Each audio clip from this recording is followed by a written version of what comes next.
Hey guys, good evening. So this clip is from 3 weeks ago pa. So from that day, ayun, pumunta ako sa Hair Cafe kasi gagawa kami itinerary ng mga ka-workmate ko sa trip namin sa Thailand. Sila yung mga kasama ko sa trip ko this coming November 28.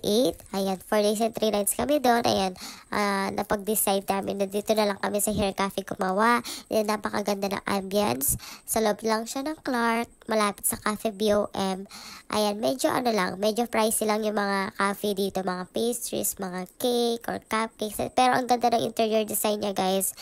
At saka malawak yung yung place niya. Talagang maraming pumupunta dito, mga estudyante, mga foreigner. Ayan, frap lang yung in-order ko kasi halos sa kapag pumunta kami sa mga coffee shop, laging frap yung in-order ko.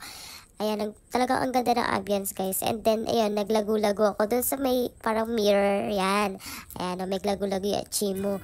Yun, at 7 p.m. umalis na rin kami sa cafe here kasi nagkayaan kami mga ka-workmate ko na mag-dinner sa Friendship.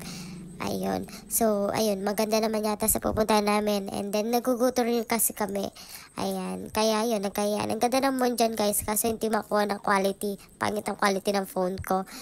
Ayan, sa Friendship yun, siguro mga 30 minutes siguro yung biyahe namin from Cafe here to Friendship.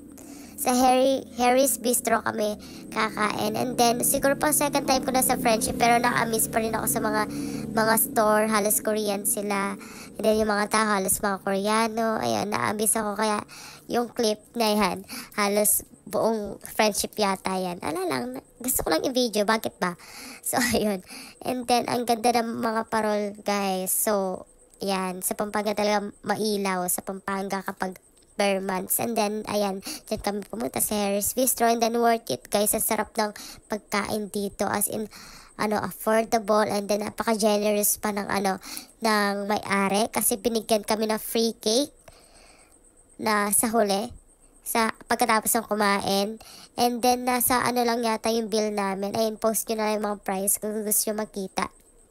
Nasa 1,000 plus lang yata yung namin, bill namin. And then, ayun, meron pa nga tira. So, tinake-out na lang ng kasama namin kasi sobrang busog na kami. Lalo na yung kare-kare, guys. The best talaga yung kare-kare.